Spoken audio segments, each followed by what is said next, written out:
नमस्कार दोस्तों, सुप्रभात। आप सभी का हमारे YouTube चैनल में हार्दिक स्वागत है।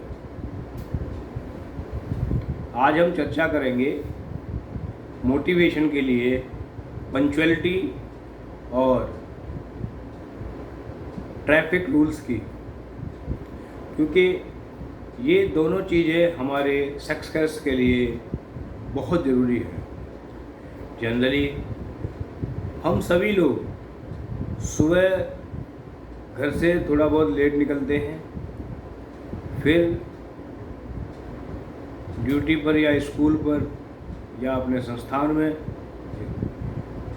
जो भी ऑफिस वगैरह हैं उन पे जल्दी पहुंचने के लिए कहीं लेट ना हो जाए, तो फिर हम कुछ रूल्स ऑफ द रोड को वायलेट करते हैं। ये सही नहीं है। मैं तो ये कह रहा हूँ कि पंक्चुअलिटी बहुत ज़रूरी है, और पंक्चुअलिटी ये दर्शाती है कि आप जीवन में कितना सफल होंगे। अगर आपको आपके काम की वास्तव में अहमियत है तो जाहिर है कि आप अपने काम पर, कमिटमेंट पर, किसी मीटिंग पर या कहीं भी कोई सोशल एक्टिविटीज़ पर टाइम पर पहुंचेंगे। ये आपके व्यक्तित्व को सीधा निखारता है अगर आप टाइम के पंक्चुअल हैं। मैं बार बार यही कहता हूँ कि जो व्यक्ति वास्तव में सफल हुए हैं उन्होंने समय की अहमियत को अच्छे से समझा है, और समय कभी किसी के लिए रुका नहीं है। हमें समय के अनुकूल चलना पड़ेगा, हमें एक टाइम टेबल बनाना पड़ेगा, जिस टाइम टेबल के हिसाब से हम सभी को काम करना है। सुबह जल्दी उठें, अपनी दिनचर्या करें। सबसे पहले उठ के अपने ईश्वर का नमन करें, अल्लाह का नमन करें, वाहिगुरु का नमन करें, या जिसको भी मानते हैं आप। मुझे किसी धर्म से गिला शिकवा नहीं है, या मैं कोई धर्म विरोधी नहीं हूँ, और कोई भी धर्म यह नहीं सिखाता कि आपस में बैर रखना। तो हम सभी को एक सूत्र में, एक माला में मोतियों की तरह रहना है। माला जैसे ही टूट जाती है सारे मोती बिखर जाते हैं, तो उसमें सबसे अहम भूमिका उस धागे की होती है जो उन सभी मोतियों को एक जगह संजो के रखता है। इसीलिए मैं वास्तव में बात करता हूँ कि वो जो कच्चा धागा है, या आपको लगता है कि इम्पोर्टेंट कड़ी है, वो वास्तव में एक मेंटर है, एक सच्चा गुरु है। अगर आपने गुरु अच्छा चुना है और आपने मेंटर अच्छा चुना है तो आपकी लाइफ को हर एक एंगल से सुधारेगा, और आपको अपने जीवन का वास्तव में महत्व पता लगेगा। मैं बात करूँगा अपनी मातृभूमि की, मातृ ऋण की, पितृ ऋण की। ये जीवन बहुत बहुमूल्य है, इसको कभी बेकार ना जाने दें। ये बड़ी मुश्किल से मिलता है। हमारे यहाँ कहा जाता है कि 84 लाख योनियों में भटकने के बाद मानव तन मिलता है। दूसरी बात मैं ये भी कहूँगा कि कभी किसी समुदाय के खिलाफ कोई बात ना कहें, कभी किसी जाति के खिलाफ कोई बात ना कहें, कभी किसी देश के खिलाफ कोई बात ना कहें, क्योंकि हमें तो एक सच्चा राही और ईमानदार नागरिक, एक देशभक्त के रूप में हमने अपना जीवन जीना है। कोई भी अच्छा व्यक्ति कभी किसी की बुराई नहीं सुनेगा, ना किसी के प्रति कभी गलत करेगा। देखिए, ये हमारी जीवात्मा है, ये नश्वर है, इसको ना कभी कोई काट सकता है, ना कभी कोई भिगो सकता है, ना कोई कभी जला सकता है। और हमारे जीवात्मा नए नए शरीरों में प्रवेश करती है। तो अगर कभी जन्म होता है तो जन्म हो रहा है केवल शरीर का, आत्मा तो अमर है, अजर है। हमेशा ध्यान रखें कि भगवान ने ये हमें इतनी सुंदर काया दी है, इससे हम ऐसे काम करें जिससे हमारे घर का, हमारे आसपास पड़ोसियों का, हमारी सोसाइटी का, हमारे निकाय का, जिले का और हमारे राष्ट्र का और साथ में पूरे विश्व का कल्याण हो। हम इसी के लिए इस जन्मभूमि पे आए हैं और हमारा बहुत बड़ा उत्तरदायित्व बनता है कि जिस माँ ने हमें 9 महीने पेट में रखा, उसका कर्ज हम कभी कितने ही युगों तक, कितने ही जन्मों तक चुका नहीं सकते। और बच्चे जैसे ही बड़े होते हैं वो बार बार कहते हैं कि आपने, माता पिता से शिकायत करते हैं कि आपने हमारे लिए किया ही क्या है। जब आप, मैं युवा बच्चों के लिए कहता हूँ, जब आप खुद माँ बाप बनेंगे तो आपको माँ बाप की अहमियत वास्तव में पता लगेगी कि उन्होंने आपके जीवन में क्या किया है। आपको कभी उन्होंने कभी मायूस नहीं होने दिया, कभी भी आपको रोने नहीं दिया। रोने के कारण सारे उन्होंने देखे और सारी परेशानियाँ अपने ऊपर ले ली। और ये एक माता पिता का धर्म भी है और एक कर्म भी है। तो मैं ये कहना चाहूँगा कि जहाँ पे भी, जिस घर में आपने जन्म लिया है, उस माँ के आप ऋणी हैं, उस पिता के आप ऋणी हैं, उस जन्मभूमि के आप ऋणी हैं। उसके लिए कभी भी आपको गद्दार नहीं बनना है। आपको माँ के प्रति, पिता के प्रति, उस जन्मभूमि के प्रति, उस देश के प्रति हमेशा वफादार रहना है। मैं बार बार बात करता हूँ कि कोई भी बात ऐसी ना करें जिससे हमारी बात कहने से या काम करने से किसी और को कोई परेशानी हो या दिक्कत हो। हम किसी भी देश में रह रहे हैं, आज हमारा जन्म बाय द वे हिंदुस्तान में, भारत में हुआ है। हो सकता है कल ये हमारा शरीर छूट जाए तो कल हम किसी और देश में जन्में या किसी और जाति में जन्में या किसी और धर्म में जन्में। तो कभी भी बात ऐसी करें जिससे उस बात का कोई फालतू कारण ना बने, जिससे लोग आपस में ना लड़ें। हमेशा हमारा उद्देश्य ये रहना चाहिए कि हमें एक दूसरे को साथ में लेके चलना है और हमेशा बात करें तो वास्तविकता की करें। और जो वास्तविक मूल कारण हैं जिसकी वजह से हमें परेशानियां आ रही हैं या निकट भविष्य में आ सकती हैं या प्राचीन काल में हमारे समस्या रही है, हम उन कॉमन समस्याओं की सभी लोग मिलकर बात करें और उसमें हमेशा हमें समाधान ढूंढने का प्रयास करना चाहिए। टीम वर्क में काम करना चाहिए।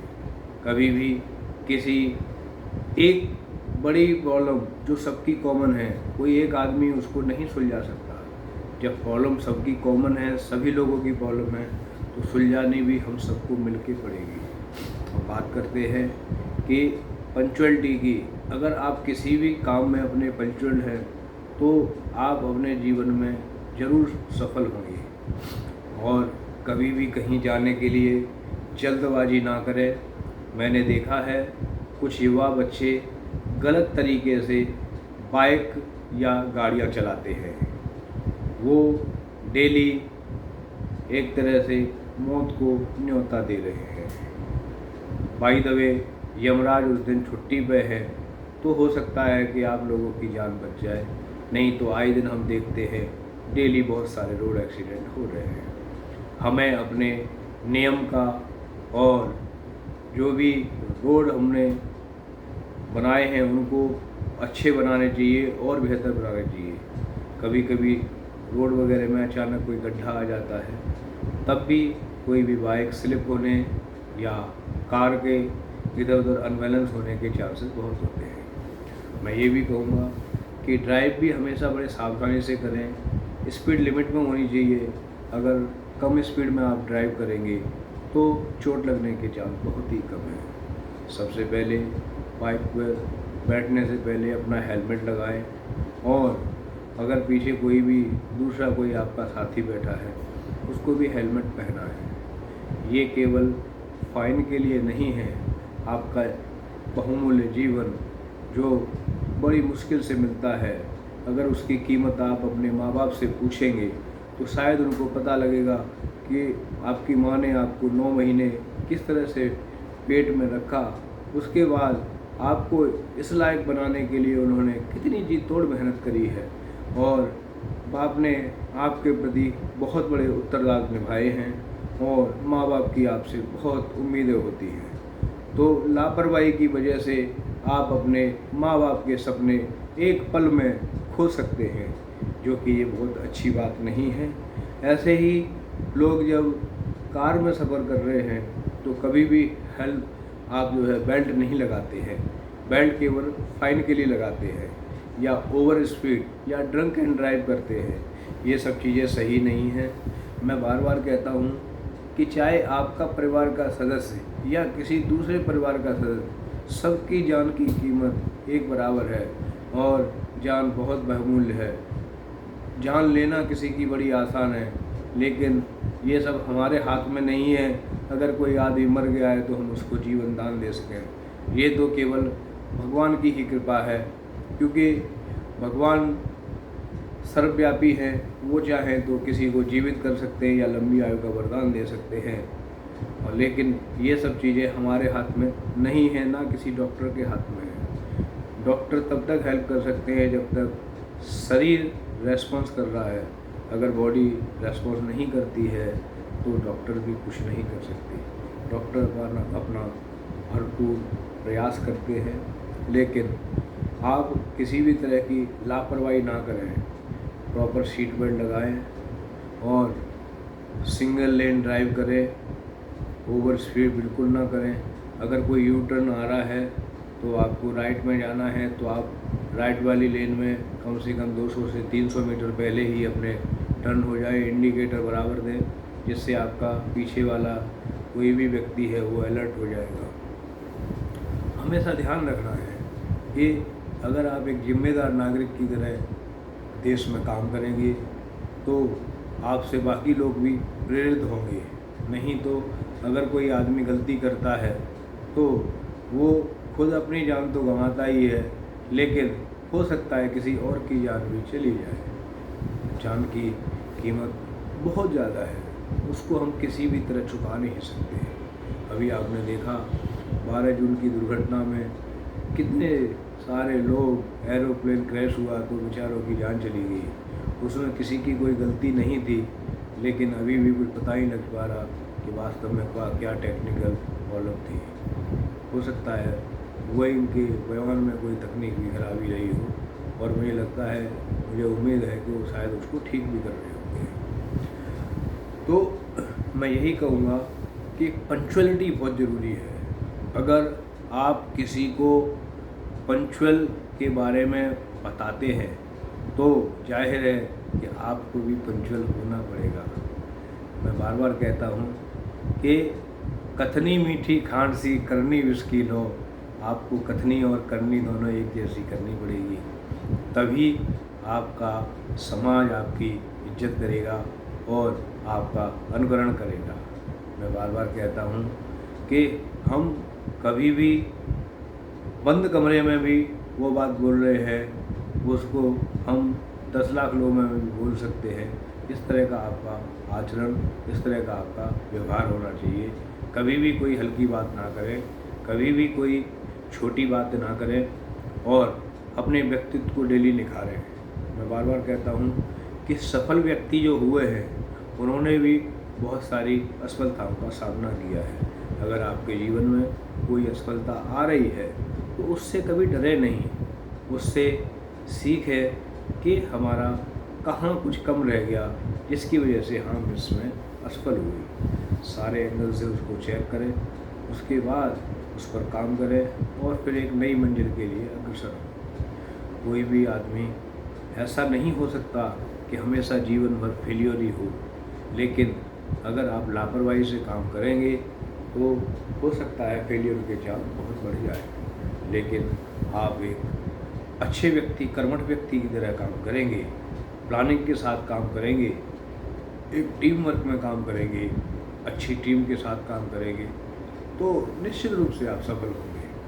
मैं बार बार कहता हूँ कि रोड सेफ्टी बहुत इम्पोर्टेंट है। आपको जहाँ पे भी टर्न कर रहे हैं हमेशा यू टर्न का प्रयोग करें, रॉन्ग साइड से कभी भी ड्राइव ना करें, इंडिकेटर्स के यूज करें। कभी भी इंडिकेटर को 250 से 300 मीटर से पहले ही आप उसको यूज करें, जिससे आपका पीछे वाला व्यक्ति अलर्ट हो जाएगा। कभी भी अगर आपने कहीं मुड़ना था और आपको अचानक ध्यान आया तो मुड़ना है, तो आगे पीछे देख ले, नहीं है तो 1-2 किलोमीटर 5 किलोमीटर आगे यू टर्न लेके वापस आ सकते हो।